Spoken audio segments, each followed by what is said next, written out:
Salam alaikum.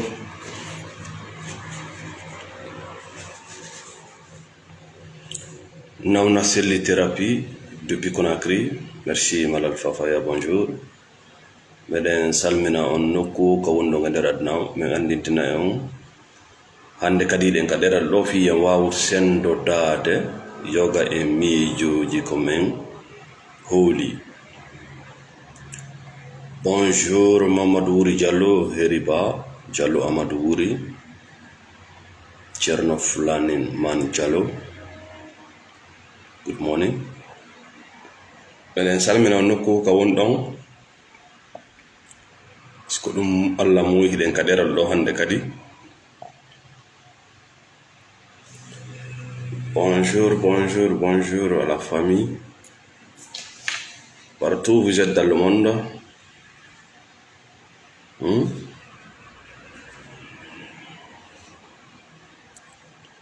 Lenjeren Diallo,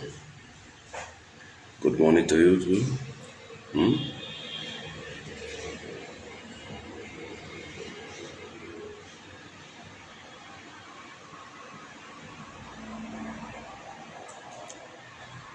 Ko wiyete kon dewgal suɓondirɓe ɗiɗo duwaka wonde e nder kolordu e nder gayka tawa ɓe hisa tawa kadi ko gayka probléme.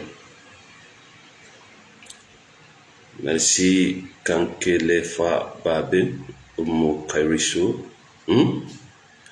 Ko wiyete kon dewgal, ko wiyete kon couple ka haqiqa ko suɓondirɓe ɗiɗo. Suɓondirɓe ɗiɗo fi taƴitugol gurdal aduna. Wallahi suɓondirɓe ɗiɗo duwaka wonude e nder kolordu e nder gayka ka tawata goto e maɓɓe hisa immorde e oya e tawata kadi ko nokkure ka probléme ji ka jiɓiɗiɓiji ka muskilaji woni. Ɓe ƴetta ɗum ɗon kadi ɓe sakita ɓe kontamina musidɓe maɓɓe ɓen e wondiɓe maɓɓe ɓen. Ɗum ɗo wona dewgal. Ko dewgal non ka woɓɓe meɗen kono wona dewgal ka islam. Ko ɗum waɗi si islam yi wonde no moƴƴiri,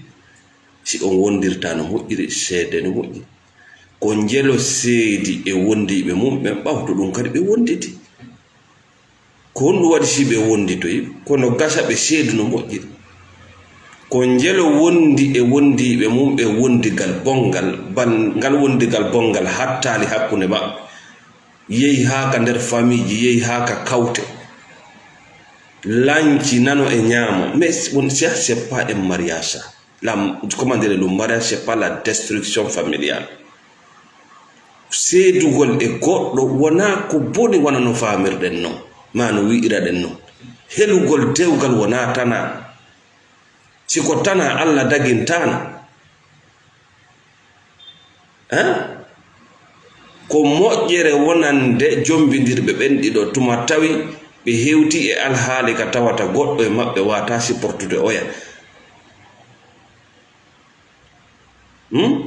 Kala wiɗoma o yewtata fi helugol dewgal inmo wona fi dina woni haalde. Parce que si waridiro yalti ɗon o aray o tawe surrugol. Donc c'est un hypocrite. Allah subhanahu wa ta'ala o yewta fi dewgal, o yewta fi cergal, an inna a tawetake nde yewtere. Jangugol e famugol e wi wona goto. For wondugol e yimɓe na force. E kadi no wodi ko yimɓe ɓen dowa famude. No wodi ko yimɓe ɓen dowa famude. Ko honno woniri an gorko sa wi'i debbo mi accitima, kamma a accitima, wona o ɓenguma hande kadi sa wimo mi accitima a accitima, ɗum ɗon no selli. Ko honno woniri si debbo on wi mi accitima kam makko o accitale sona tuma an jaɓuɗa ko ça c'est quelle justice ça?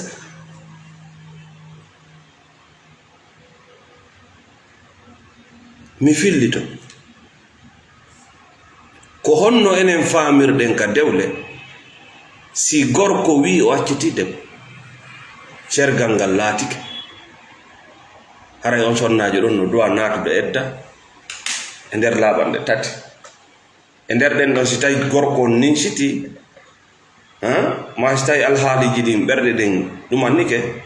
iɓe wawi ruttodirde.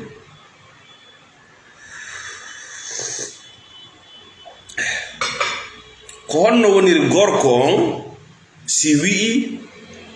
mi accitima ɗum ɗon woni mi accitima e ko honno woniri si gorko on wi'i mi accitima mi faalakam ɗum ɗon ko tuma gorko on nunni si laato. Ça c'est pas l'islam.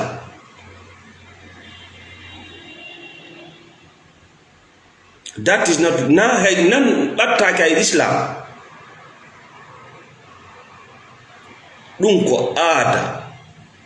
aada hombo aada enen ɓaleejo.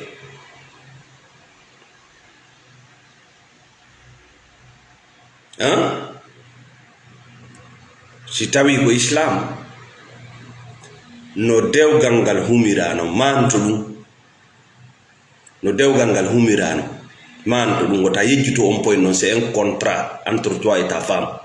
hiɗa wawi lancude contrat on sonnajo on no wawi lancude contrat miijito ko an wi'uno sonnajo on hiɗa faalamo fi dewgal si je ne me trompe pas. mi sikkude laatanoki sona tumande o wiino himo faala kano wawno laatade ɓay bemma ko wiino faala ɓay bemma an wiino faala ɓay imam on ka julirde wiino faala la wonata no dewgal sona tuma debbo on ma sonnajo on jonni accord mo sigi ko ɗum duwaɗa faamude ko kanko kadi jogii dewgal ngal côté makko on himo jogii himo wawi kadi accitude wono woniri noon an kadi hiɗa jogii hiɗa wawi accitude.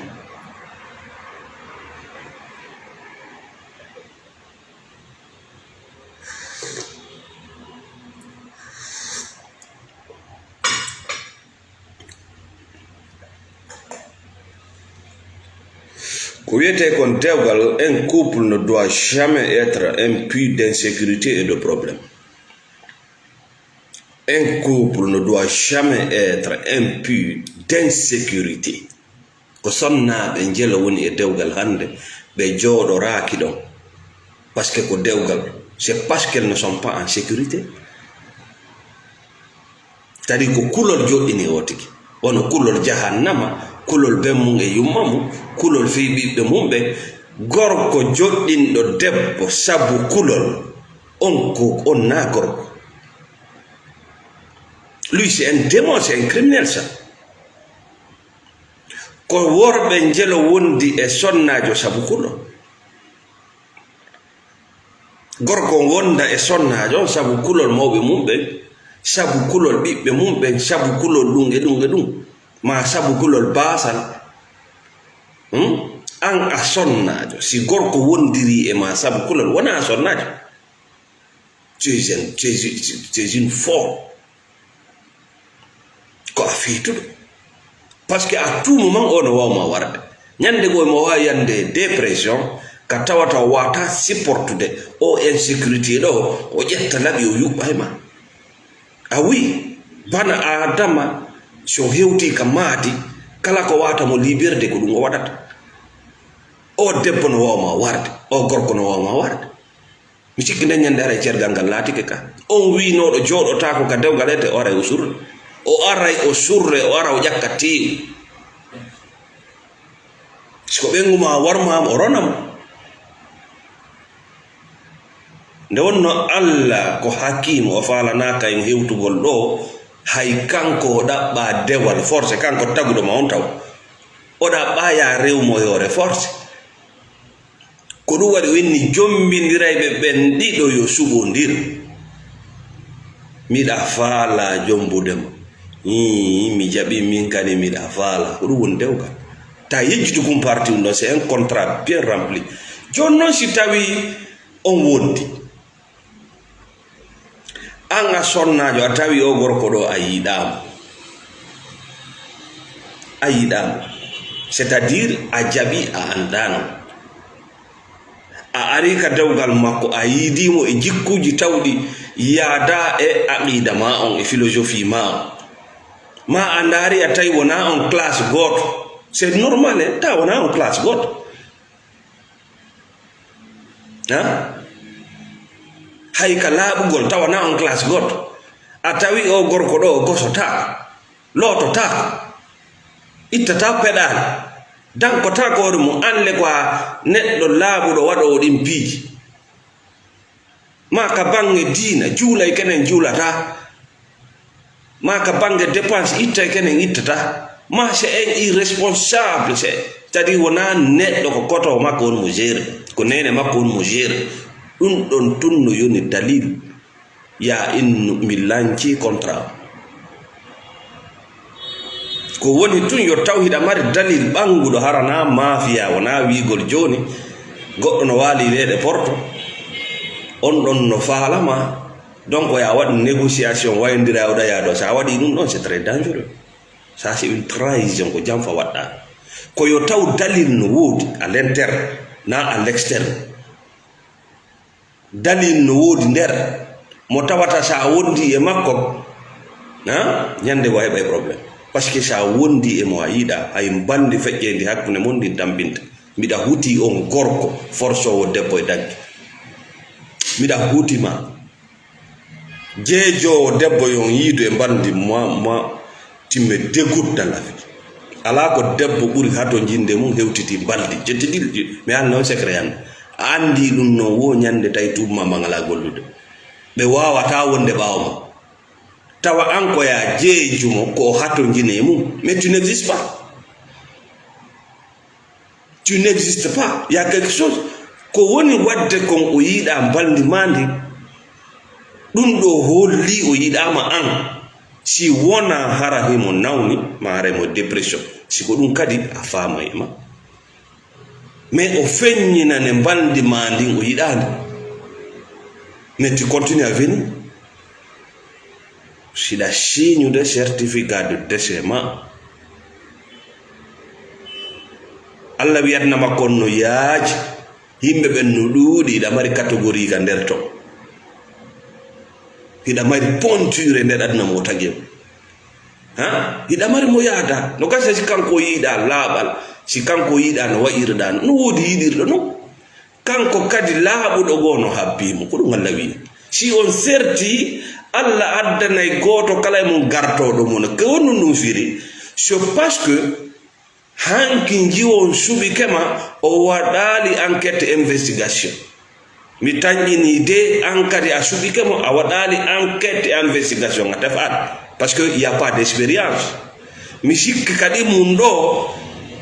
gor debbo on ñiddinima o teretima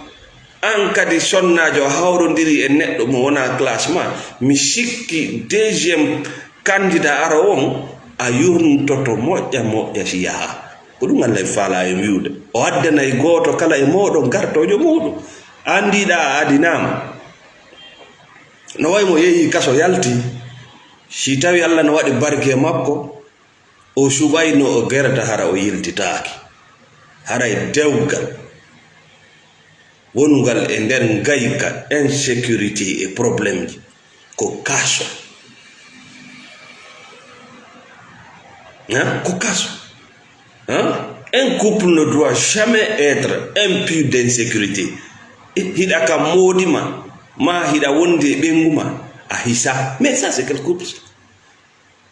ko wonnoma naɓude ɗon ko fi kisa ko fi ɓut ko fi wallidirgo ko fi jingugol golleji aduna ɗin ange moodima ko honɗum hewtini on d'abord ka nder ngayka kan ko wongol ka faalaka sa woni ka a faalaka automatiquement ɗum ɗon jibinay ko wiyete ko angal kisal insécurité auto hay golle si a faalaka de automatiquement de créante kulol na non fere sa wondi e banadam hara sa andi himo artude a maapike hiɗa welti ha nana himo artude ma an hiɗa welti ha anda hi ka suudu wonɗa artude mais ça c'est qualifié ka yaasi hiɗa welti himo arde hiɗa yawde boum ɓernde men. Ça c'est quel vie, ça? Ce qu'on appelle un puits d'insécurité. Hein? Ɗon non fo si yaltata ɗon sona probléme ji, sona albalawji, par ce que nder ngay ko wonotako. Bana adama si huli wattan yila si kulongol wonti nawnare mo wawma warda, par ce que émotion ji ɗi woni modde ɗin ɗi duwaka moɗede, o tikkere duwaka moɗede, ko duwa ɗum yaltinede. Tawi noon ala kaw yaltina tikkere makko nde, ñande ngandi makko ndin waɗi maas o mo wawma o warde, ma o wara ɓiɓɓe maɓe. Donc c'est très simple. Mante kumpoy hundo. Moi je vous parle de la religion ici, c'est très simple. La religion est là pour te libérer. Si gorko no wawi wi'ude mi accetima, ɗum ɗon laatike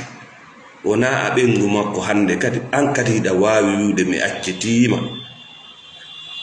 mi tortike hoore am. Ɗum ɗon kadi invalide directement le contrat de mariage. Iɗa wawi natude edda. Quel accord? Accord o hombo lantana. Ñande wi'uɗa miɗa faalamo ko hombo lantana. Ñande wi'uɗa, ñande jama on jokkunoma ya jaɓu. Ne andade ñande Allah waɗima bani adama suɓotoɗo a yejjiti nde ñalande. Fewndo bani adama ƴettete okke bani adama hara o landaka, ɗum naka dina jeya, ko on saayi ɗon gorko wiyata mi accitani. Dewgal e hoore dewgal. Ça c'est la tradition africaine. On tuma mawɓe men ɓen no wawi ƴettude sonnajo on, ɓenna mi okkima mo ala maddi,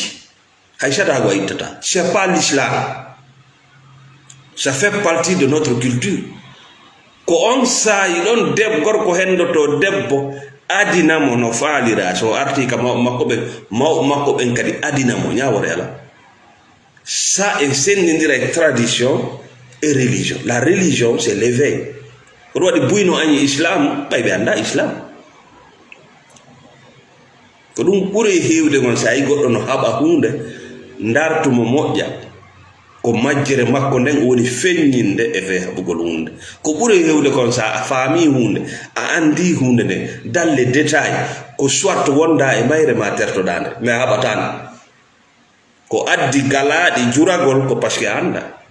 Hay goɗɗo sa yi goɗɗo no haɓe wattan yiila o andama, simo anduma ko soit o accepte ma o waynodira e ma, par ce que bani adama ben ko aduna feere.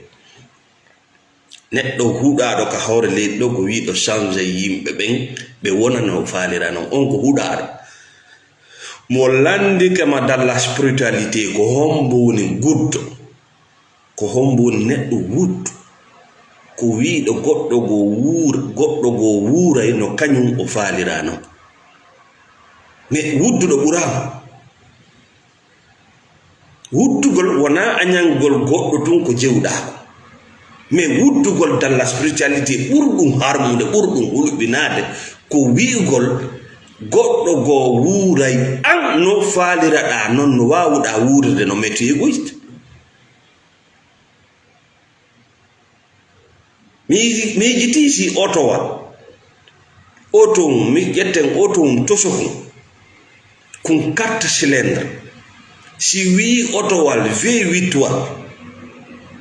ma 4 wil dogay dogande makko ngon andi o ngal anya kun anyani otowal ngal ko ngal tagira fi mum ko. Ma si otum wi avion wal yaha yaadu otum a andi ngañanen ndi hatti.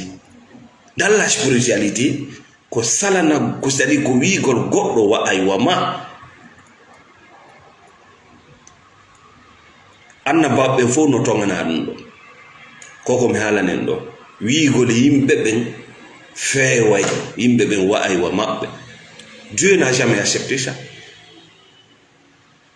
La diversité seedugol meɗen ka hakkille, ka wattande, ka faamuji ko Allah tigiri faalaɗo. Luutondirgol meɗen ko Allah waɗi c'est naturel. si ɗum ala no adna on fotata o welata ko woni tun an on eto wona no faaliraɗa noon hara jaɓali wongol kopi an on eto wona no faalira par ce que ko ɓuri hewde kon kala neɗɗo mo yiɗa no goɗɗo goo wa'u no kañum faalira noon ko ɓuri hewde kon c'est un copie wona original ko e muulu o waɗi hoore makko muuluwal goɗɗo ka hakkille makko ngal ɗo muuluwal ko muuluwal aljanna ngal ɗo muuluwal ko muuluwal ngal jama on wi no foti himo heɓude teddungal e on masque mo jogii ɗo hiɗangol ma kanko kadi no gasa ngal cufa ngal teddungal photocopie o faalete ya yaafo ko Allah waɗuma ko mission ko Allah addirma on ya terto on ɗon ƴetta copie wona bete ɓuttinɗo jaɓaɗo teddinaɗo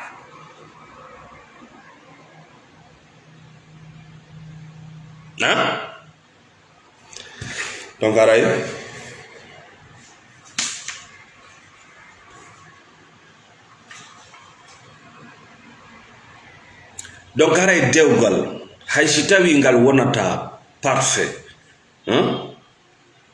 hay si tawi ngal wonata parfait ida doit etade bete anda relation mo wonɗa e mum on ko relation ka duwaɗa hisude c'est à dire doit ka wonde relation kulol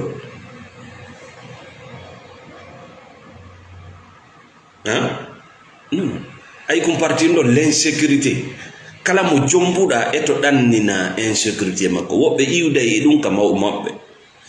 woɓɓe iwday e ngol kulol ka mawɓe maɓɓe hara hay ka mawɓe maɓɓe ɓe hisa woɓɓe iwday ɗum ka golle ka ɓe gollata ton gorko e debbo le monde est très violent adnan ko nokkure hulɓinide dangereux sofude donc mo kala mo wondata e mum eto ha ɗannina insécurité ma konno ɗanninirta ɗum ɗo c'est à dire d'abord koye andi o tigi a ɗaɓɓa jewgol mo a ɗaɓɓa contrôle gol mo c'est pas ton objectif ko ɗaɓɓuɗa ko wurdugol e makko andi nun taw o tigi andi o tigi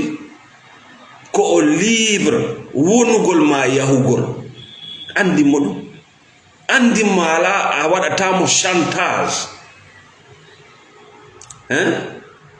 andimo à cause de ton argent à cause de quoi que ce soit a menasatamo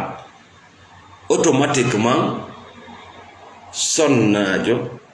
ko tuma o tawi insécurité makko an a wawi ɗanninde insécurité makko si o yiide par ce que ara wandimo debbo ko ɗon tagira foddemo andalima ko a ɗanninowo insécurité watama yiidude so yiiɗima ko giggol attachement ko tadi ko humagol buy emen wonde wiide giggol siɗa humi e goɗɗo a wonay hene a waɗay nawligo sikkago giggol hara ko heen ina wawi warde kala ɓattiɗo ma warama c'est pas de l'amour ça c'est de l'attachement giggol vrai giggol ko wiyete ko vrai giggol o tigi landotoma tout le temps ko honno feƴƴinirɗa ñallal maga hara kadi mo habbi réponse o impatiemment ko honno feƴƴinirɗa ñallal ko wiyete ko giggol tiri ko musata oti ko musete ko musata oɗa ko musete ko wiyete ko giggol donc a wata wadde giɗo ma mal par ce que a waɗi a tufidotako a wata tufitade haray on jillodiri no wayi si pentirji hawtidirama no wayi sa ƴetti ndiyan a waɗi e fari haray woni patte goto mais so tawi mo kala mon no défendude intérêt mum des intérêts matériels ça c'est l'attachement chez mon mari chez ma femme no furuya téléphone ji no espionne ça c'est pas de l'amour way goɗɗo no wonda e neɗɗo mo a yiɗa hara a humi e makko et là c'est très dangereux parce que wonkinki ɗaɓɓoyay tun ko yimɓe si a wondi e mo a yiɗa a wi mo yawda ba mo yiduda. Vous n'arrivez pas à comprendre la vie. Bon king insécurité makion ki dogay ki dabba ka ki hebata sécurité ko ngelo yoton no dogi gereji benna be les réfugiés. C'est l'insécurité ko ngelo yoton no dogude politique, c'est l'insécurité ko kulol be woni dogude si tay non an ko kulol wondirda e god andi hay sa woda noka no wona neddo tawa an wona bay o tigi no faala wondudo ko bal ko bay wala feere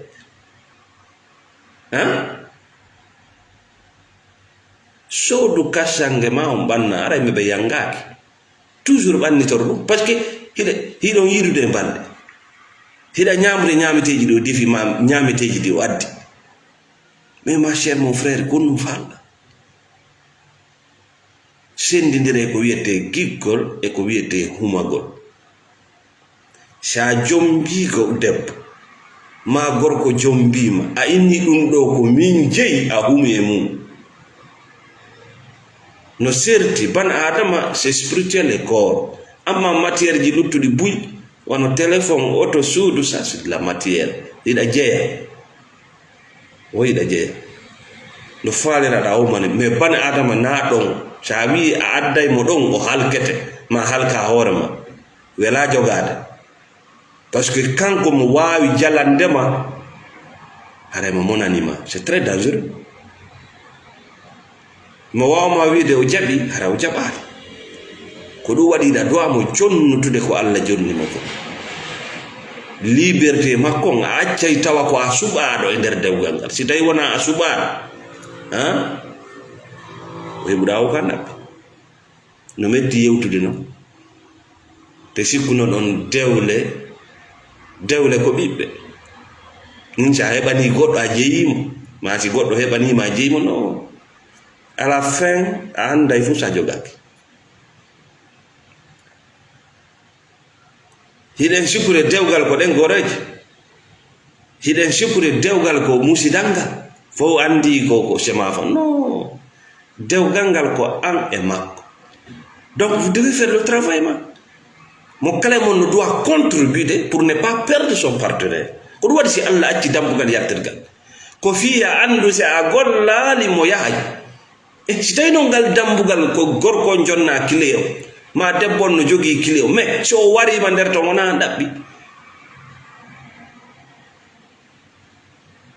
suudu dewgal dambugal ngal est toujours ouverte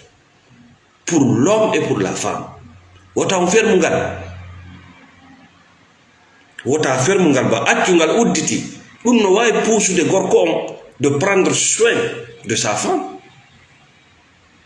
ɗannina insécurité debbo parce que kulol ngol dowa mo yaltinde ko angal kisgol ngol dowa mo yaltinde joni sa andi si ɓenguma hisaka ma konngol makko gotol no wawi mo naɓude mi yalti e ngal ɗo dewgal o yalti ka bafal o wihi harale jahannama fu sabbaki sona aljanna ko Allah taguɗoma on wiɗo ya jombu on ko on wi kadi ya wi o acciti ko on wi ya wi a tortika horema ɗum jibi ko honto ittuɗen ɗen ganda ko honto ittuɗen ɗen ganda an a yejjiti goto wiyano mi jaɓi dewgal ngal sona o jiw ko kanko san sonano jonde on ko rara yappade mariage taw yejjitu si tawno o wiyano miɗa yiɗi o jonnano consent makko harayno dewgal al kam bandi kadi ko non kam bandi a accay o okkore ka defangol ma accay o jaɓan accu tawa tout est volonté ka force naati ton wo ka yaltoyta ɗon a ninsay par ce que haray ɓiɓɓe ko woni ɗon heɓude kon ko laawol ngol e politique kon e kasoji ɗin e groupe aji e mafiyaji wonɗa e ɓanda nafata on missi galla zarrate si koye ɓikkoye warali on ka suudu atto ko yaltude ko yana aduna ngara o yetti Allah parce que toxicité on iɗon transferde mo bimbi o bimbi konko yiyata nene makko no ɓawli no fiidanma ɗon neneri ɗum no jonnude ɗum ɓiɗɗo et l'enfant la varte beauté mal de men ɗum waɗi si Allah inni sa tawi wona no faliraɗa noon yalto si tawi ko yaltimma wona erreur ji gorkon no dari place gorko bal an a yi ko a falaka e makko ƴettu sadagu makko on, ça c'est le contrat. ƴettu sadagu makko on jonnitamo seede ɓen seedito ƴettu sadagu makko on jonnitamo ya plus de mariage. si tawi non wonano num gorko himo ɗon wona o gorko c'est à dire haqqiji ma ɗin num o alama jonnutude fuu salda déjà ɗum ɗo yoni ko wuccaban si o alanoma jonnutude haqqiji ma ɗin fuu salda wona modi koye moodi wona inde nde naɗen goroje. c'est la responsabilité ko suudu ka honnuma no ko ñawlugol ma si a nawni an e ɓikkoye ma wattugol ko ittugol ɗi dépense ko ballide. si tawi no nun o alama jonnude ɗum ɗo hara ko o saliɗo ɗum fo salda on mi tortike ore a yoni. si tawi on ruttodiral e nder laɓande tati c'est terminé dewgal ala hakkude mo fuu sabbaki ma sona aljanna par ce que koko Allah farli waɗuɗa ko Allah inni si tawi walaki jangotta ko no ɓaarol ko Allah wiɗi ñande landeteɗa hiɗa yiiɗi o gorko ko gorko on landano ko gorko on wiyano joni men landoma si tawi mo yiɗuma so yiɗama o jabanoma non je ne crois pas sikki de ko an landano a wona bemma ma yumma ma kawtal ma isra ma musidal mangal tortoto magoy ko an tortoto hoorema. notez ce point nde wonno wona musidal e gorto karta mooɓi nun nani gorko on ko an taw ko réponse ma on musidal ngal fop habbino dans l'islam c'est comme ko nde jonnunoɗa accord ma on famille on non déclenché démarche ji maɓɓe ɗi haray ça doit passer ainsi ko an kadi tortoto hoorema naninamo ɗum noru makko no wono kanko dowa ma nanirnirde noon mi accitima o fewta wonema eno no dewgal lantirte mi accitima ka o wiɗon mi accitima windama ya plus de contrat entre vous joni noon ko darugol si a dommage korto carte e intérêt voilà wono si kanko wi mi accitima koyo accitire no moƴƴi mowama ƴedde mbuɗe o conne matériel ji wonɗo ka suudu ko jewɗa kon fop hara o sakkaki ma tu prends doucement ko woni kon ka nder suudu c'est pour toi sonara ko effet oye makko personnel oye non ko luttu kon fof c'est pour toi tu ramasses tout kanko wi accitima accitugol debbo no moƴƴiri c'est comme ça acciɗamo e koye jullo e koye fottayi e kin danki piyo e koye fof nder ton sona tes effets personnels il ramasse tout anda si on yildodirta kadi avec cœur plaisir ma soeur mi accitima donc comme il y a plus de contrat tu la laisses librement prendre ce qu'elle veut watta ɗon kadi kala ko faalaɗa nder ga ɓay Allah wiyomi accitire no moƴƴiri prends ce que tu veux et hino ɗo kadi au moins l'argent pour 3 mois et je te souhaite encore voilà bonne séparation no gasa si tawi mi artiralima je te souhaite tel et tel bon mari. S'il y a des enfants entre vous ɓiɓɓe ɓen no hakkunde men je suis prêt à tout prendre en charge c'est terminé. No gasa o sonnajo yalta o andita nemaji ko wonnoɗi hakkunde mo no gasa an kadi o sonnajo yalta yiya lowre nde o wonno uddandema nde no gasa ya yilto ɗon kadi jikke bonani mais mi accitima bootamo ka kinal mi accitima yenna nene makko e bam makko musidal fof pattamo ko yaasi ndam non ça c'est pas l'islam c'est l'animosité ɗumen tan gurdal ngalaade hiɗa wawi accutude mo wurinna hara ko ono wondi jonna dépense jogoɗa hoore ma ko wiyaɗa ko ya jogo hoore ɗo gasa e nder ɗum o arta donc ara ko laɓɓinangol en kumparti ɗum ɗo taw ɗum no tunani yimɓe buy sikkugol joni bana adama no wayi wa moto mum ma suudu ma téléphone mum ma bikka sa yi a yangike a soodi ko an jeyi ɗum tigre ala droit hande kadi par ce que auto ma on ala droit e hoore ma ko an jeyi siɗa faala a lootay ngal siɗa faala a wonda e mum fodde ɗa jogui kaydiji mum ɗi lanni c'est pas ça bana adama wona noon si bana adama wi'i mi jaɓi en wondu mi jaɓi ya jomba wota yejjit kumparti on ɗo jaka so wi'ano mi jaɓi laaddako ko honno wiɗo on jaɓi si wi'i yalti e mum ara o yaltali mum honno wono famɗo wiɗo on jaɓi si contrat on signa ko honno famirɗa si on inni jaɓali yalti e contrat on yaltako y a un problème quelque part y a un problème quelque part ko honno woniri Allah subhanahu wa ta'ala daginɗo yo otigi jombo so tawi mo tagana kanko wi ya jombo ko kanko wi kadi ya sertu e mum si wondota ko no moƴƴiri yata kono famirɗon goɗɗo janga inna jooɗota ko ka dewgal helete kanko ko honnu kanko jangi mais ka ñaawoje mo aray ayiye goɗɗo no ñaawi ɗo hakkunde yimɓe 365 fois mais ñande wi'a ko helgol dewga o nanno mi yarata parce que il a un intérêt dedans imo mari intérêt goo ka ñaawoje transport no yoɓe iɗo garde wirton hoore mum il aime ça ɗiɗi mo mari intérêt siko debbo on warmama siko an war debbo on walla wara o ƴakkate o wiya e surre no gasa o rono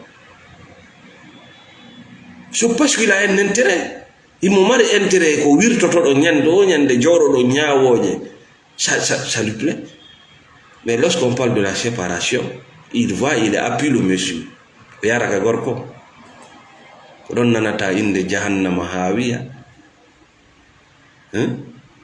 inde malaikaji ɗi goɗɗo anda fimu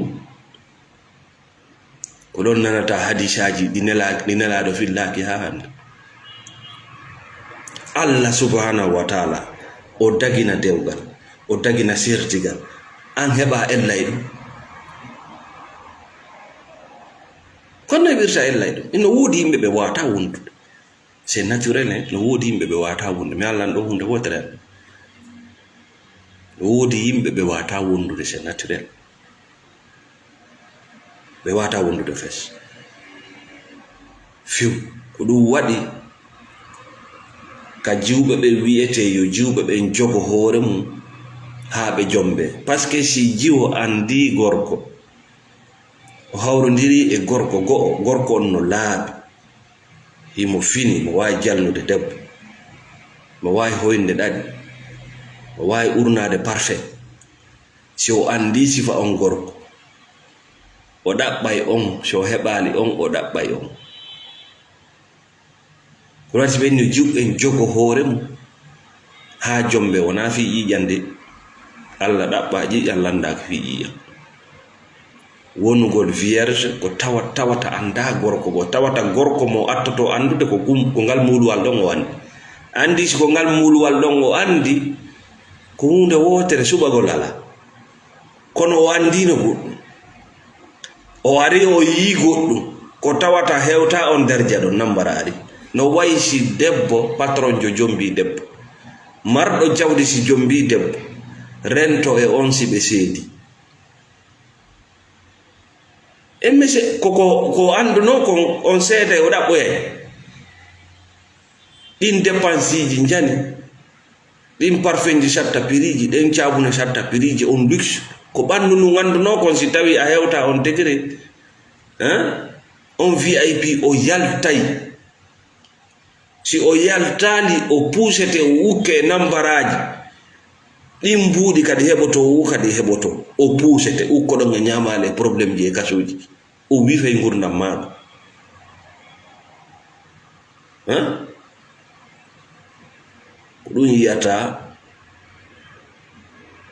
si gorko heɓi jawdi o jaɓata basalande kadi gorko si lanni heɓde jawdi o hewti niveau go ka wiyete o heɓi kalis o jaɓata basal o jaɓata ɗum woɓɓe maɓɓe wakkiloto perda dina mum ka naata e mafiyaji jani mais basal ngal ɓe jaɓatangal. Donc merci Houdy Diallo Moustapha Habib sa yi Allah inni yo jiwɓe ɓen jogo hoore mum haa ɓe jomba yo worɓe ɓen jogo hoore mum haa ɓe jomba ko fiingal muuluwal parce que muuluwal ka muulaɗa o si tawi ko gootal ala problème mais a muulanoma e ngala muuluwal a rewnanoma e ɗama ngurda a arti kadi a rewnama e ngurda ngo andi a suɓoto joni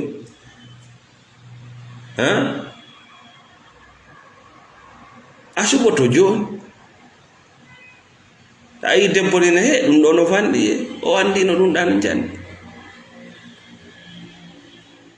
ɗum ɗo no fanɗi o andi ɗum ɗan jandi danger hiɗa tuni o andi no laaɓuɗo yiide dépense ji no fanɗi o andi no dépense ji jandi onon ko voyage goto o andi no voyage ɗiɗi tati na ɗum wonno andirta ɗum. Donc ara wi un couple ne doit jamais être un point d'insécurité et de problème. Wallahi dewle men buy ko ni way yiya debbo ma yiya gorko himo e dewgal ɓe ala ko waɗa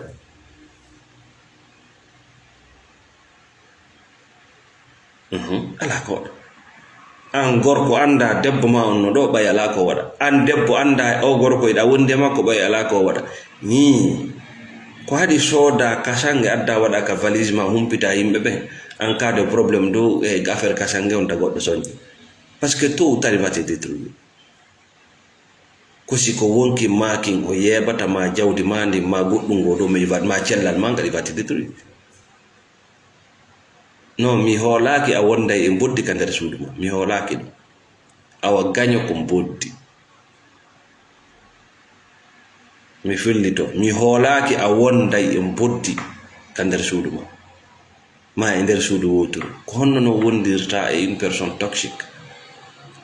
parce que c'est l'attachement sere yiɗa humi ka ɓiɓɓe yiɗa humi ka nene e baaba yiɗa humi ka jawle yiɗa humi ko kayde yiɗa humi ka rêve ji ma fenandeji ko menen dowa waddude ɗum fo andidima c'est pas de l'amour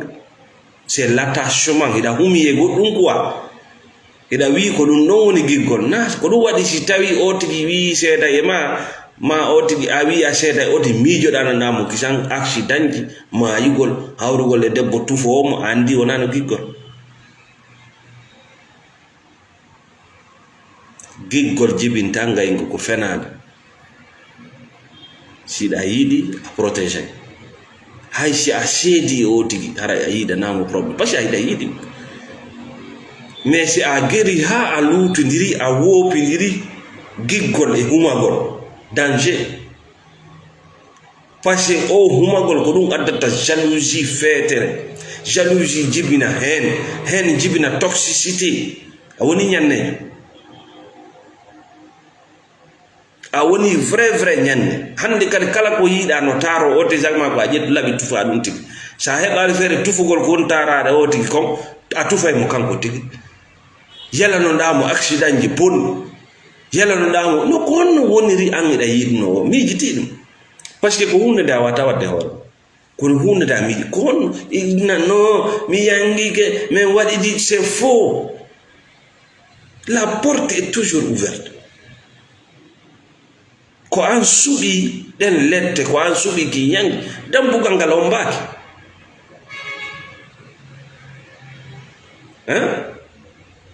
himo waddela no a suɓi par ce que dambugal ngal fermaki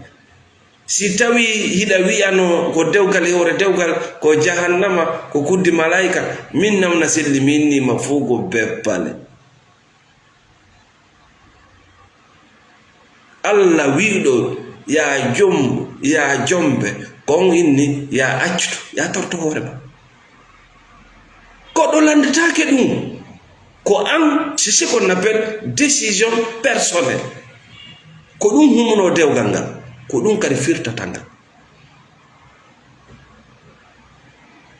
noddu seedeɓe ɗum ko ɗum kala ka jombaɗa ƴettu numéro seedeɓe ɓen ƴettu numéro seedeɓe ɓen haray ɗa jogi ko ɓen kadi noddata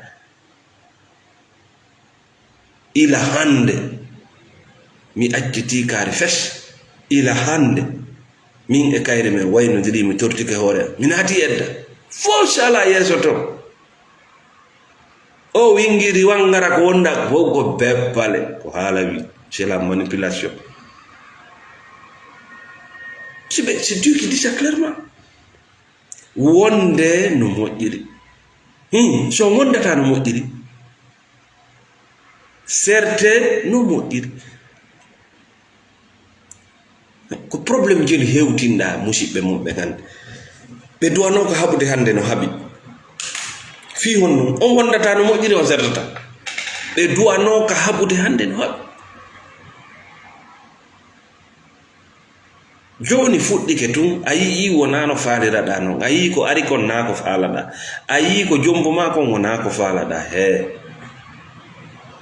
mi miijino ko ni mi tawri ni haray mi acciti ma mi tortike hoore a sikkude famille on haɓay famille on haɓata famille on haɓata par ce que goto kala mon fewn ɗon ko fresh yalta e tun heɓa goɗɗo go kono on wondi on halkidiri on jiiɓidiri on sunnidiri on halkidiri famille jiɗi ndi fof perte majji ça sert à quoi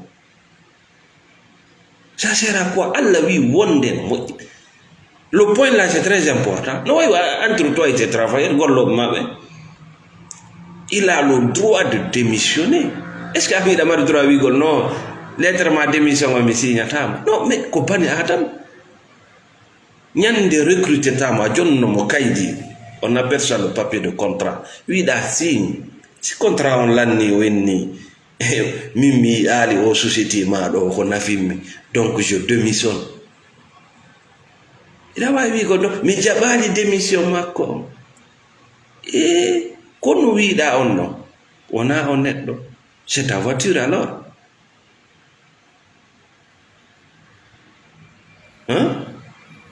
c'est ton téléphone ko ɗum woni guddan ko ɗum woni vrai guddo ka spiritualité guddo wona saliɗo ƴettugol ko jeeyi okke ko saliɗo ya wonu ko faalaɗa wonde ko ha on no wuddi ɗum waɗi si qur'an o wi innal insanu gatura woɓɓe sikki ko salagol ukkugo jungo mum ngol ka jiifa mum jonna goɗɗo nam go gudda mais naɗan gudda ngala woni yewde fim innal insanu gatura kono bane adama no kala ka wiya insan reno wongol hakkunde insan e dammol ko rido ngo kunni a ɓantay ɗum tu wonta dammol innal insan gatura kono bane adama no woni Allah taga oɗo waɗamo ko ɗum ɗo tagira fi mum wiya no ko Allah an tagirma fi mum ko ma kopi wingi yettuɗa ngel yo yettay ɗum par ce que ko wiɗoma ko ne'eteɗoma ko modima ko ñañaña ko funfunfu c'est ça l'égoïsme dans la spiritualité hein wono ɗi politique ji Afrique ɗo ono lagine ɗo leyndin no faala évolude kono o wone on fof ettuno parce que toi tu es un ettuno an ko a ettunojo fof yo woni ettuno ce qu'on appelle l'égoïsme dans la spiritualité an miɗa yiɗi couleur rouge wono min ɗo miɗa yiɗi couleur boɗe mi yalta ɗo bimbi min nano ɓe ngurande fof yo watto boɗe hatti galaɗin fuɗi ko mafetiga mi ñamata landa goto nayo ñama sona mafetiga e angal lanɗam par ce que an yiɗa mari tension galaɗin fuɗi a jombi ma a jombama wondotako kono yahata nayo yahu kadi a wondata e mum no moƴƴiri na e goɗɗo go wonde e mum an noon ko yiite habbe ma wondira e debbo hiɗa andi a haalaka kono a accitata goɗɗo go kadi ƴetta yiite ngen a fuɗɗoto aduna ga sumoya ha tawoya Allah non goɗɗo watta ɗum banaɗa sa wonda e goɗɗo wondu e makko no duwa wondirede no wota wondu e makko e sawdu wa sawdu yejjitani wamo yehi halfini basal nokku go haɓani c'est pas comme ça si a wonday kono moƴƴiri si a wondata e mum il faut libérer la personne dewgal na jewgol ɗum ko aada wigo mi jombi ko min jeeyi ko fenane a jeeya sona koye matériel hoyi koye ɗaɓɓanɗa hoore ma kaydiji moƴƴina ko an jeeyi ya soda ventilateur ko ajje écran mais bani adama watta yila way na an jeeyi konde tuma wonduɗa e konde tuma wonduɗa konde tuma seedata e konno jeeyirɗa ko jewɗa kon si a maayi ronete si a maayi joni ko jewɗa kon fopp ronete mais ɓengu ma ronetaka a yejjiti ɗum goto wawata ronde ɓengu koyo jombe kadi koyo ahode kadi mais ɗum ɗo no duwa en okkude hakkil ko honno gorko wirta mi acciti debbo ɗum ɗon laato debbo wiya mi accitima an kadi tawa ɗum ɗon ko be gorko jonna accord c'est l'injustice totale ce qu'on appelle photocopie gadina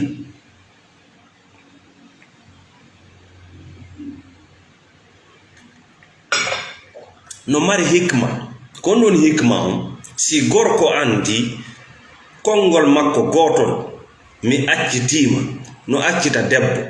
si o andi kanko kadi kongol debbo goto min kadi mi accitima no sendamo e gorko on mo waɗa golle ɗe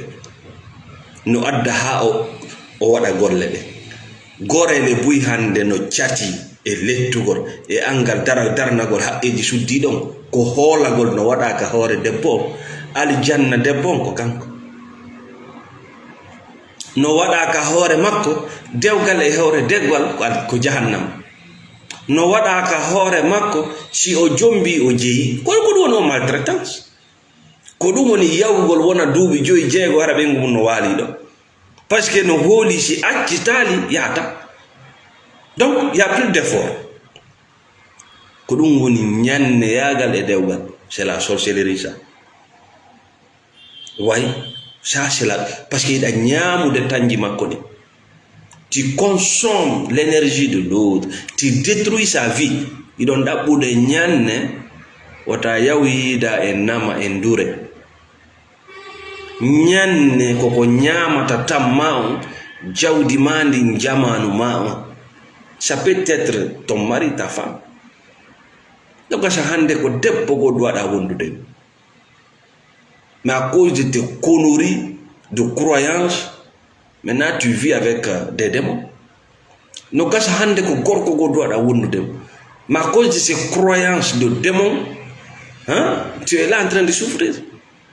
mais Dieu t'a libéré ko ɗum woɓɓe mon naatoya yiite ma hewtoya ñande dargal ɗo mi yiɗa wiya imo joganila imo waɗinan no mi yaafaki ɓenna heewi deƴƴi a wuruno a jaboto ngal landawal taw a wuruno ɓe ndaara ta wurano parce que si a wuruno a wonata ka adinteɗa a wonata e nder fuuro parce que dambugal fuuro no won fermaka ko wuuri ko yaltay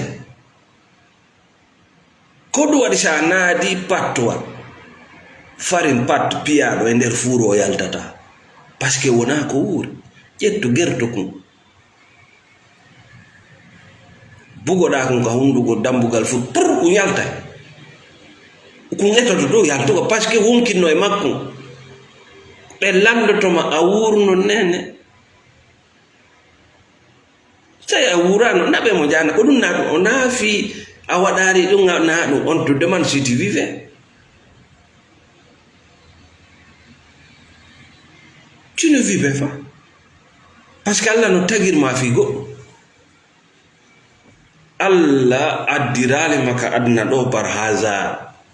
Tu as une mission bien définie ko on mission waruɗa, ko on mission waruɗa ƴettuɗa kopi ko nene ko baba ko ɓiɓɓe ko kammo ko halajje ko kawe cadavre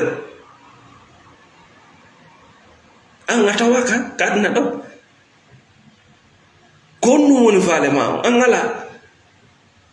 Ko ɗum waɗi min mi jooɗotako e yewtugol fi dewgal laaɓi ɗiɗi jamais nde wotere mi joɗɗinte ɗin mun ɗum c'est un choix. Miɗa andi ko soit ko nawnuɓe ma ko suɓiɓe. Waɗu thérapie ɓuttina. Min numa min mi jooɗotako e ñawoje dewgal laaɓi ɗiɗi nde wotere no gasa wi pour les écouter. Donc yoni mi fama si tawi koko nawni e siko ko haɗojine thérapie e siko suɓiɗo. Min motako ɗon noon mi andinali ɓe kasange satta de mi andinaɓe ɓe ɗiɗo kala kasange satta maître on ko sammin ma chimi.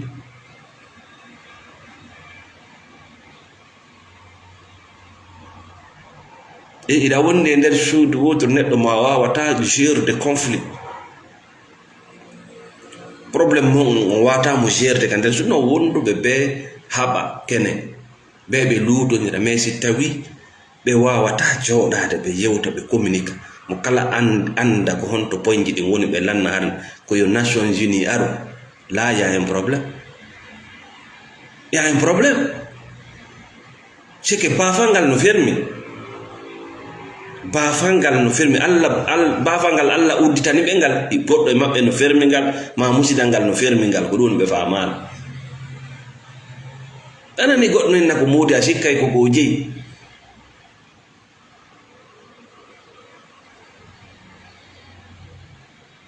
Moodi an a sikkay ko ko jeyi. Moodi ma no wawi wonde moodi goɗɗo. C'est le temps. Ɓengu ma no wawi wonde ɓengu goɗɗo. Donc fais le travaillement. Fais le travaillement si tu ne veux pas perdre la femme. Fais ton travaillement si tu ne veux pas perdre l'homme. Ko ɗum no tondiri ko luttu kon fof ko copie ko nafigal ka. Moodi an non. Fais le travaillement. Danko ɓandu maɗo, urnu ɓandu maɗo, sodu coñi, defu ko weɗi, contum haqqeji makko ɗi. Fais le travaillement wota perdu koye ɗo. Ɓe siɗa jogui téléphone joni tu vas faire le travail. Ha ƴetti ɗo joni 2 millions 3 millions 13 millions a soodi téléphone. Mais a jogoto a dankoto. Quand on aime on fait l'effort. Mais ko onno goɗɗum wiya no hitti e ma tawa hitta e ma. Et puis ko an wiyata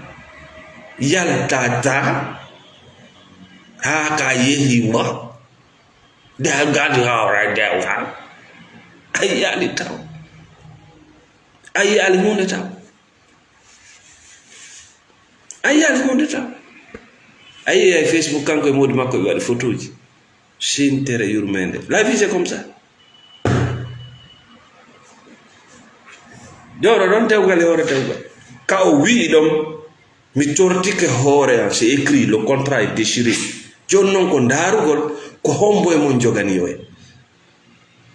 Quand le contrat est caché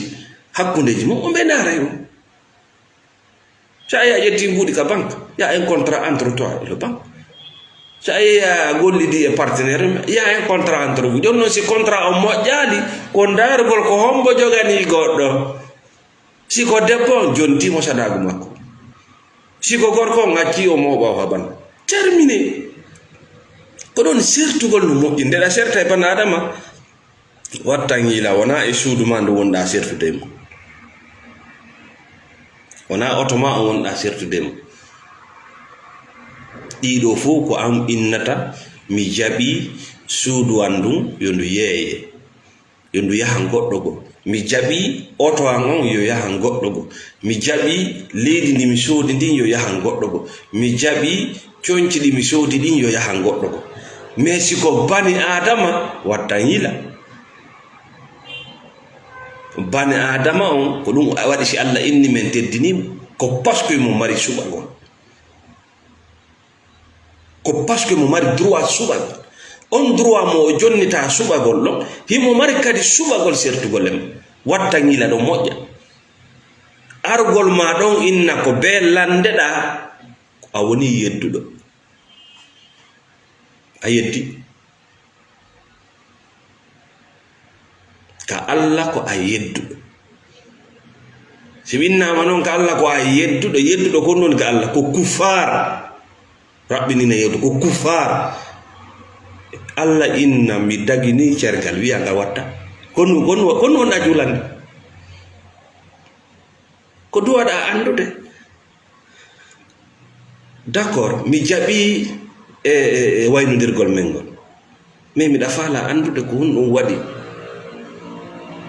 hiɗa faala yawde no gasa hara ce sont tes erreurs mais a anda no ko ɓay a laaɓa ko ɓay ittata dépense ko ɓay hawnata ɗaɗi ko ɓayɗa haylade voilà maintenant o déjà o hollima erreur ji maɗi no gasa hiɗa wawi ɗi change e nder edda makko on andinamo a change jonnama on garanti mo arta hino gasa kadi o ronka artude o yaha few mais au moins aroyowo on tawdatama e ɗin jikkuji c'est très important mais wigol goro e hoore goro no tawta goro a yi ɗum hande goro ma ƴakkanoma neɓi ɗum naɓanoma e hurgoji tawtidirta dewgal ɗum ko dina ma kan non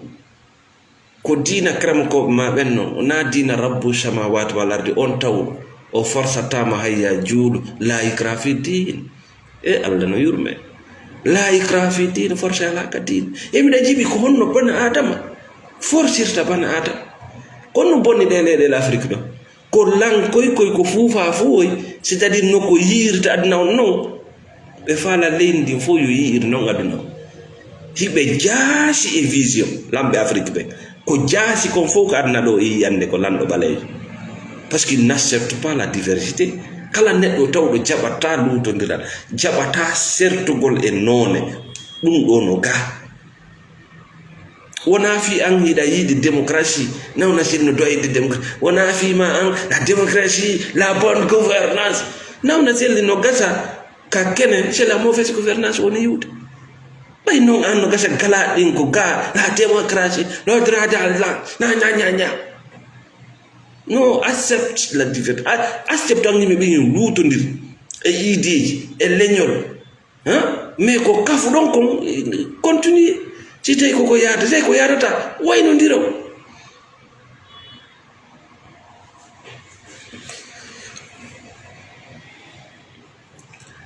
Maintenant, on va prendre les solutions. On a une vidéo, on a presque fait 1 heure de temps. Donc, on a une solution. On a l'équipe, partager la vidéo, mettez les cœurs, partager. Nous avons une solution. On a l'équipe. L'équipe a yalta et on a négatif. Yalta et on a négatif. Anda goto duwaka yi'ede ka nder otomano jooɗi ka direction mandu ɓandu mandu no way wawto goto duwaka yi'ede no jogii direction on si wona an ça c'est le premier point ka nder otoma accu wata yimɓe ɓe yiye ka côté escroc ma ka julle ɓawore ma ka coffre ma ko apprenti non ta jaɓu ɗum ka nder otoma toujours yo yimɓe ɓe yiye ko an jogii direction on c'est à dire jogagol direction on no hitti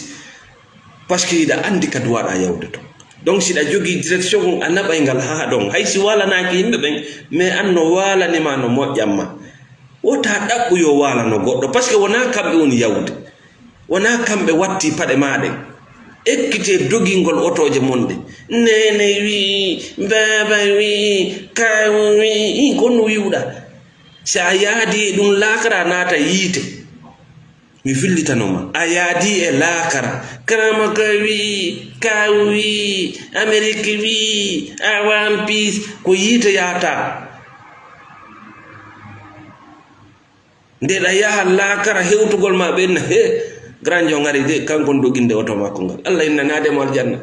konnu waɗi ha dogini otowal makko ngal tawakkal alallahi ko ɓay mo hoolila konnu waɗi so hoolila ko ɓay o gollitiri ɓandu makko ndu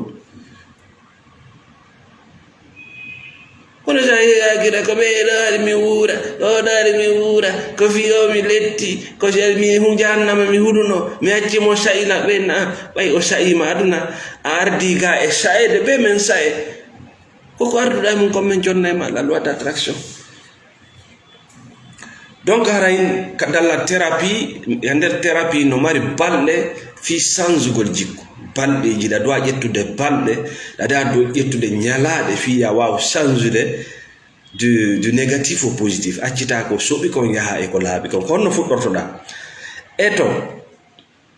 eto hara ha laali ko soɓi eto hara a haalal hay hunde ko soɓi négativité haala hoye négatif haalugol yimɓe ko boni haalitagol ko boni c'est-à-dire ko fiidinayma eto hara a haalali bane adama hay goto ko boni a haalitaki kadi hoorema hay goto ko boni a jaɓani darugol e télé ma jantagol e radio kala ko woni négatif ka yimɓe mo kala fifanto oya adda piiji ñidduɗi négatif ko watta ngoye raɓay eto hara a haala ɗum ɗo moy e nder fuɗɗoɗa e pour 3 jours 3 days tu commences par là e nder balɗe tati eto fuɗɗoɗa haalde ko faalaɗa ko sa haala e fi goɗɗo haalu ko moƴƴi e makko kon sa haala e fi hoorema haalu ko moƴƴi e ko maako eto hay passeji ma ɗin ko feƴƴinɗa kon yiyaɗi fof positif par ce que ko ɗin waɗuma hande ko wonɗa kon hay probléme ji hay fitinaji hay jeeno hay beere hay drogue hay janfaji ko rewɗa e mum boniji antigri ko waɗɗa ça contribue aujourd'hui à ta vie eto yiya positif tum e nder 3 jours a faala noddita e nawna sille a yiya kisan négativité ma on cippike as siko 100% no ari a 50 dongal ngal ɗoytoto par ce que anday kisan wona fi ma yimɓe ɓen tagira arrête de dénigrer les gens arrête de rentrer dans la vie des gens an kadi te ɓuttinan hoorema noon ɓuttinan hoorema yo ɓuttinan hoorema e nder 3 jours rentre dans la positivité élimine ana joni si goɗɗo nawni tension ɓennamo e nder 10 jours ta ñamu landam c'est la même chose si goɗɗo no jokkodirɗo joni e yimɓe pomɓe ɓennamo wakkilo e nder 10 jours ara noddali ɓe ara jaɓali ɓe nodde a fréquentali ɓe a yiya kisan énergie ɓandu ma no fuɗɗike changude ɗi nouvelle ji ɗi nanata ka radio ji des négatif et négatif sa yehi Facebook kala ko woni négatif ta udduto kala page mo yiɗa c'est négatif koko soɓi won ton ta udduto dénigrement ta udduto pour 3 jours ndara sa tawi 3 jours on a réussi sa waɗi échec yiltitoɗa kadi e nder on 3 jours sa a yani e mum koya fillito a heɓa 3 jours sa heɓi 3 jours fowtoɗa hatta fuɗɗitoɗa gurdam maɗa après ƴettoya pour 7 jours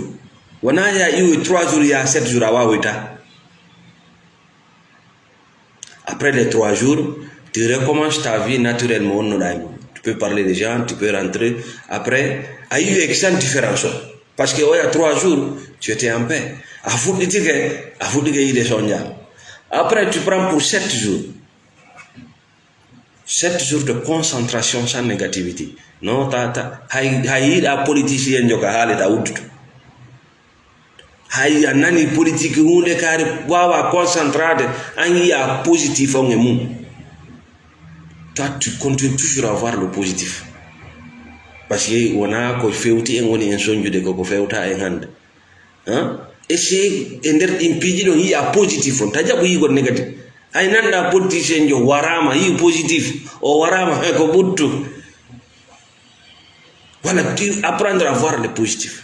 sa nani ɗo joni négatif waylamo kisan wattamo positif pour 7 jours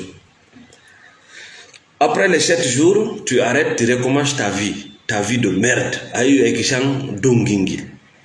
Parce que ari kopi ngotu tu étais dans un monde de merde. Jonon ari dans un monde de lumière, de pureté et de spiritualité. Parce que dans le monde de lumière et de spiritualité, a fait autre woni horema lui ta dolle de. Lui ta dolle de. Dans le monde de merde et de négativité, nyande wo ko yawgol e ngurdanji mbebe yawgol ko fewtama inna wayla dum. Ara non ko horema petto da wayla. Le monde fonctionne comme ça. Il a ka awwalu arande lawol ko ni bana adama hibba yiya bana adama lancay bana adama yennay bana adama waray bana adama fenay bana dum adnan ko di way arale jamanu laabudo wiido jamanu do no laabi ko fenane ko an labbinta hoorema ko an moƴƴinta hoorema ko an nyawdata hoorema. Merci ma chère Binta Diallo. Ça gagne 7 jours, dans un monde de merde, il y a différence. Après, moi je t'encourage d'aller au moins 6 mois avant de prendre les 40 jours. La thérapie que nous avons non, sati. Les 40 jours. Mais nyande gagne dans 40 jours, on a yilti sotako. Ajabata ande kadi. Ajabata parce que nyande haray a hebi ko wiete kon spiritualité. Ajabata ande kadi yimbe gon ton wata wondude. Ara hebi ko wiete kon spiritual hygiene. La birgol nder. Wona wondo hande kadi hebata accès ma. Hay uddutu la radio dès que tu commences à identifier quoi ka fuddi da nande bare ya gangala danne parce que ça ne t'apporte rien. Ça udduti wono RFI BBC a jala haron ka parce que koron ko wonno da yettude personnellement rondito da tawa jaga woyi no yurmi pi hoy fufa fu woy ko feƴƴata ko rondo ton da tawa jaga mo wolli ma dongala ndara ngal mo jasi ronda. Après les 40 jours, je te promets, si tu as la yarde à la film, ça va beaucoup t'aider à yiltitake et si falimpi. Ayu une gunda madano waino. Si tu as ko modi toxique marda, ta wata wonde. Ko soit au change ma anya, mais wata wonde. Tay ko debbo toxique marda après les 40 jours du terre. Non. Ko yala jidi ngatawai ko hala hoy koy ala e lawol jaka wonno da jentade. Ça ne te concerne même pas. Ko wobbe lakkete fiida piya koye tawa jaka dum ko fetere jeya. Ça ne te concerne adnan ko non way. Jaka hida jetta piiji personnel ko an ko nunati no wonna an ko nawna. Solution gokat no tom mo doara jettude ko ya andu 99% lorra ko won ma hebude kaka nder hoore won ma ka nder miijoji ma ko nyana gajin ko lamp oy ka nder hoore ma woni e ka nder miijoji ma o yidalam o no boni ara non a gollidale oti a huwondirale oti konno andirta oti konno nyaawirta mo an mano jodi no nyaawa piiji hara haqiqa piiji di be anda ko bure hewde ko bebe wonda wiide ko bombe nyande Allah hollindiri on huwondir dum a hutoto hoore ma ko parce que négativement on wadu ma mi o men yide min o men naati on anda hayda wota si goddo haali fi ma o mijitoto on nitira kara menen da ko de piredi ko men nyam men ngala énergie ko men bon ko ya andu tu hay si goddum no tampude ma hara réalité mum ko 1%. Réalité ko ma tampindi ko 1%. 1% pingo 1% metta sanzude mais ayo 99% ça va dans la thérapie 3 jours 7 jours 40 jours ça va pas marcher. Solution men sakitoron ko ya andu ko bani adama wona a malaika wona a wakulo wona a jinnabi bana adama ko faljo donc faljiri madi il faut les accepter ta yawdo yetta darso nana be hala don o sahabajo ko ni o sa hey ko hala wi. Tous ces gens-là avaient leur côté négatif. Mais ɓayɓe naati diina ɓe tuubi ɓe acciti, woɓɓe maɓɓe pooɗay no beere, woɓɓe maɓɓe waray no yimɓe. Mais eux ils ont accepté leur passé. Allah kadi accepté. A wata sanjude hunde nde a jaɓali taw, a wata sanjude hunde nde a acceptali. Sa yi wono lagine ka men ɗo sanjata, c'est-à-dire en ronku taw jaɓude réalité men on. Lamɓe ɓe ronku jaɓude réalité maɓɓe on, ɓe gaynata ɓe ɗum ɗon taw ɓe jaɓata, ɓe gaynata ɓe jaɓa ɗum ɗon. Là ils peuvent changer à partir de là. Kala bana adama mo yiɗa no sanza ma no sanza mun o jaɓu taw ko ɗum. Wano ɗo joni ko a bet ko a nagge, sa jaɓi ko a nagge a feññini naggeyagal ma ngal, heɓe joni ko faljita. Yimɓe ɓen ko wiya ma ko nagge muton a jaɓay tun sanza. Mais heɓe wiɓa ko a nagge a wi ko a wali, ko a nagge a wi ko a diplômé, hono sanjirta.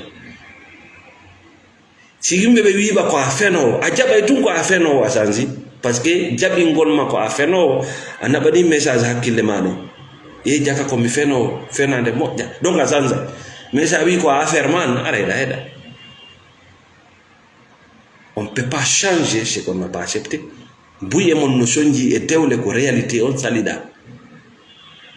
Hiɗa suuɗi ɓaawo goɗɗum, ɗum ɗon non kon ko suuɗɗa ɓaawo mum ko ɗen penale batini ɓe welataɓe, ko ɗen penale moccowɓe goo welataɓe naaɓe fo, ko ɗen penale politicien welataɓe, ko ɗen penale ɗimmoɓe maɓe welataɓe, par ce que ça te met à l'aise. Tawgol ko oɗa imo waɗude la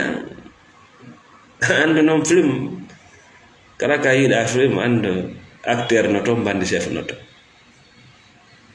dayi bandi chef no toon c'est que ko a woni acteur o.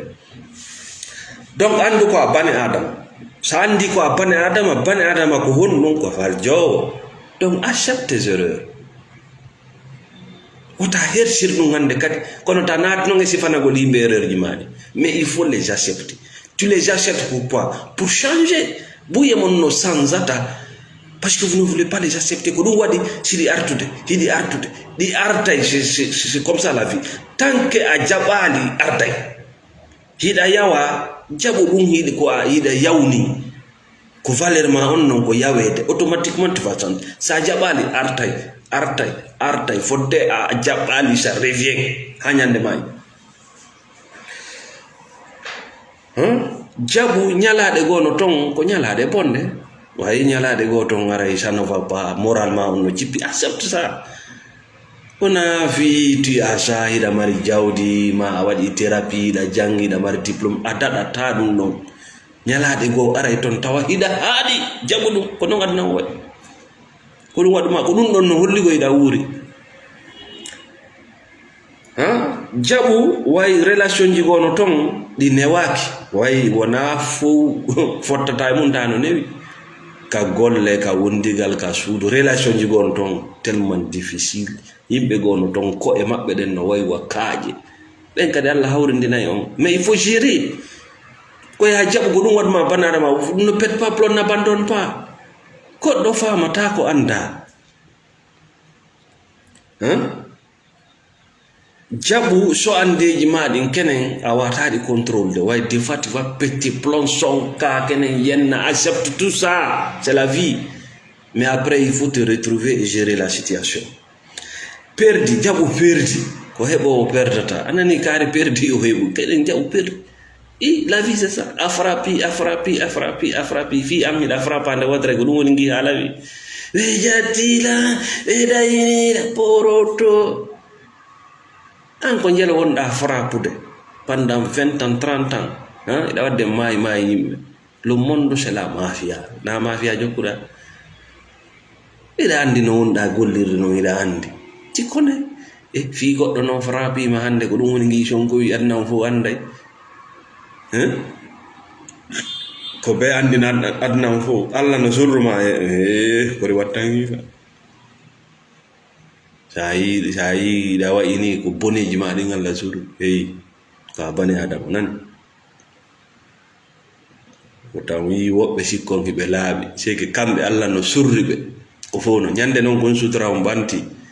Donc repose toi tranquillement,